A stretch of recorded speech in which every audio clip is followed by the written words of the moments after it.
What's up, everybody? Before we get started, I just want to say thank you to everyone who has taken some of their time to support my channel or watch my previous videos. I can't express how grateful I am to have that feedback and that response. It means the world to me. So having stuff like that has just been crucial for someone like me getting this account off the ground. So I just want to take this time to say thank you, and I love you. And if I could hug you right now, I would, but I can't. But anyway, I have a pretty big slate of videos coming up in the next couple months that I'm really excited about. So please keep an eye out for those, and let's get right into the video. It's been 3 weeks since the NBA draft concluded, and with the dust mostly settled on this offseason and the Summer League all wrapped up, I think it's a good time to take a step back and look at this new crop of NBA players hoping to break into the league this October. And sure, we've got guys like Jalen Green, Davion Mitchell, or Evan Mobley lighting up their Summer League competition.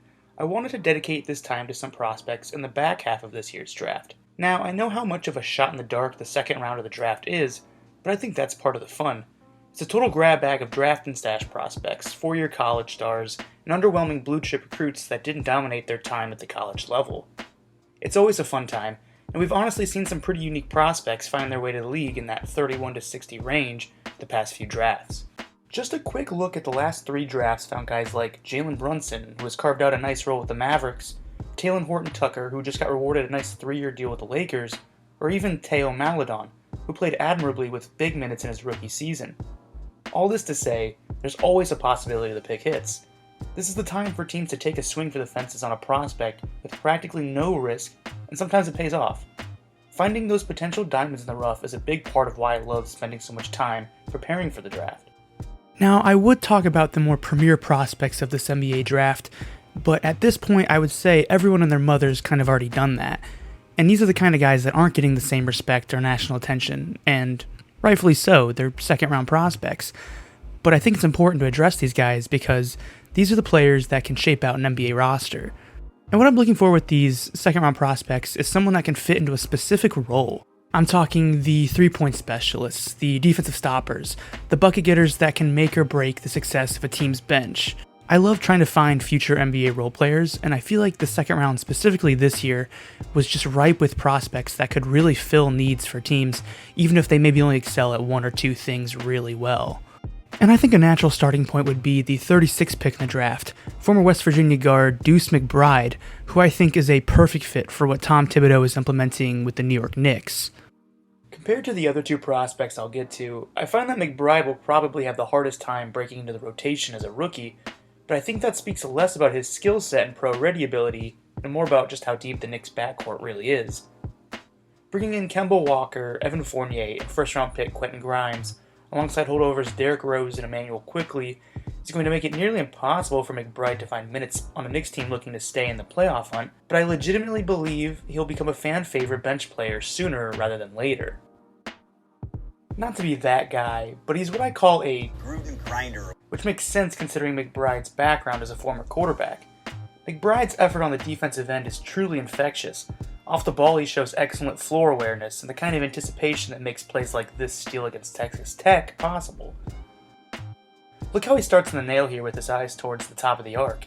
He really doesn't look to be in position to cover the corner as the defense collapses on the strong side drive on the baseline, but McBride's able to react at just the right time to get in position to intercept the pass. He's just as good defending on the ball, too. He's a tenacious defender that's willing to defend the full 94 feet if need be, like in this clip against Florida. McBride will undoubtedly earn minutes for that defensive effort, but I think his offensive skill set was a bit underrated coming into the draft. Sure, he doesn't possess insane handles or a ton of acceleration in his game, but I'd consider his overall offensive package to be fairly balanced. He's a solid playmaker that averaged 5 assists a game, he was tough on the glass for a 6'2" guard, and he displayed very real 3-level scoring ability. He shot a very solid 41% from 3, but I actually found his mid-range game to be his most lethal. He does well finding his shot in the elbow, and he's actually a surprisingly stellar scorer in the post, which sounds crazy and might not translate well in the NBA at all, but it was still something I saw a lot of and just felt it was too cool not to mention. Maybe he won't see much time in New York with such a crowded group of guards, but I'd be shocked if McBride doesn't find consistent minutes in the league within the next 2 to 3 seasons. His defense ability alone should hold value for a team in need of a bench contributor, but if that scoring ability translates well, I would not be surprised to see McBride getting quality minutes on a playoff caliber team. Every team needs a hard-nosed scrapper, and McBride certainly fits that bill. The next player I want to talk about is Alabama forward Herb Jones, who was taken with the 35th pick by the New Orleans Pelicans.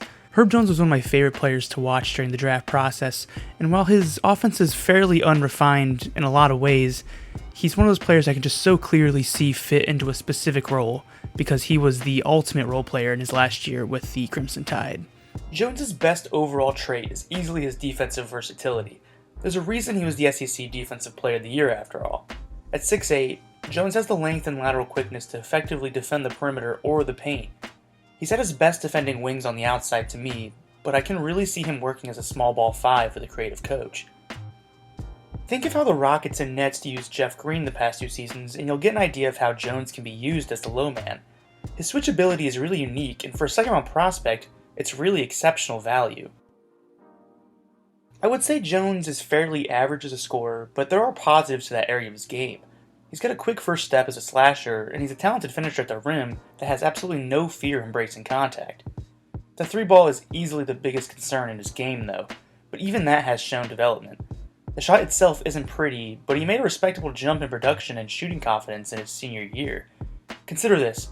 In his previous 3 seasons, he attempted just 61 threes and shot just 23% on those looks. In his senior year alone, he shot 57 attempts and finished as a 35% shooter.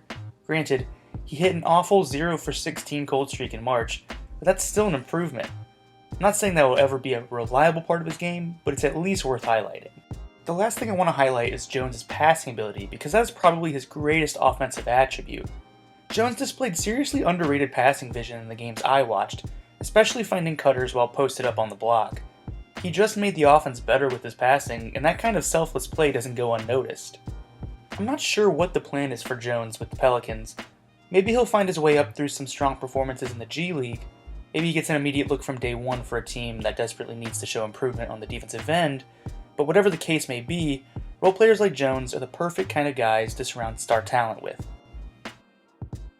And the last player I want to talk about is someone I was even surprised fell out of the top 30. I'm talking about former Fighting Illini guard Ayo Dosunmu, who's taken with the 38th pick by the Chicago Bulls. Now I know Dosunmu's stock was closer to the 25 to 30 range more than anything else, but I had him a little bit higher than that on my board. I just love the jump Dosunmu made from his sophomore year to his junior year. Plus, with good size, well-known leadership ability, and high-level scoring ability, I didn't think it was outlandish to expect an Immanuel Quickley level rookie season from Dosunmu with the right team. Granted, Chicago's backcourt is ridiculously deep with Lonzo, DeRozan, and Caruso joining the roster, but I still believe he can be an impactful creator at the NBA level. What stands out to me about Dosunmu's offense is his ability to run the pick and roll. He's a gifted pull-up shooter that can make defenders playing under the screen pay for it, but he's also proven to be a solid passer to the roller as well. Even on the defensive end, I love how he defends the pick and roll. You'll see him fight hard over screens all the time, and he's constantly keeping his hands up to contest the shot from behind. Similar to McBride, I just find Dosunmu to do a lot of things really well, though nothing truly elite. He's a great rebounding guard when he gets into the paint, he's got good shooting range and an efficient three-point resume, and he just defends the ball hard. That's really a lot to his game that I think starts him out in the league with a relatively high floor. I think the bigger problems I found with Dosunmu are mostly fixable too. For one, he doesn't take a whole lot of contact when going to the rim. For someone his size, 3 free throw attempts a game just isn't going to cut it. He also gets too cute at the short mid-range area with his floater game. Too often did I see his shot just front rim despite a pretty clean look. He also had some truly bizarre accuracy issues as a passer. The vision was never the issue, and he generally made the right reads to players in space, but sometimes you just see something absurdly bad like this wild turnover against Iowa. Regardless, I think it's fair to say that there was a lot more good than bad in this film. To the fans of these 3 teams that are getting these rookies, I'm sure you'll be able to see how much these guys fit into their new environments better than I will. But I felt legitimately happy for all 3 of these prospects once they got drafted. All 3 seemed like genuinely high-character guys that always left it all on the court in each game that I watched. I'm rooting for them to succeed specifically because of that.